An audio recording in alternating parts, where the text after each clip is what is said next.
The sixth most common question or misconception that is there in the minds of non-Muslims is that if Islam allows a man to have more than one wife, why can't a woman have more than one husband?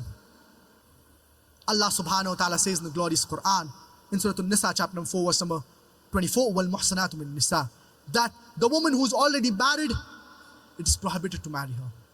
Let us analyze what are the logical reasons why Islam prohibits Muslim women from having more than one husband. Why is polyandry prohibited in Islam? Based on the verse of the glorious Quran, we understand that polyandry is prohibited. So let us analyze what are the logical reasons why polyandry is prohibited in Islam.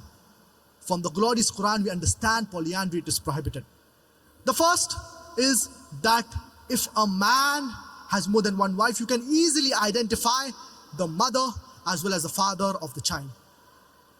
But if a woman has more than one husband and if a child is born, then you will be able to identify the mother, but it would be difficult to identify the father.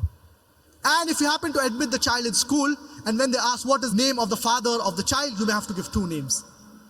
I'm aware that certain people might argue and say that there is DNA and genetic testing. Previously it wasn't there.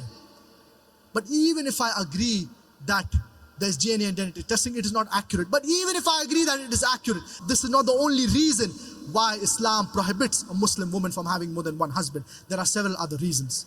The second, man is more polygamous in nature as compared to a woman. The third, there are various behavioral changes that take place in a woman. For example, the menstrual cycle, the postnatal bleeding, and various other changes, because of which she will not be able to do the role of multiple wives, whereas the man can do the role of multiple husbands.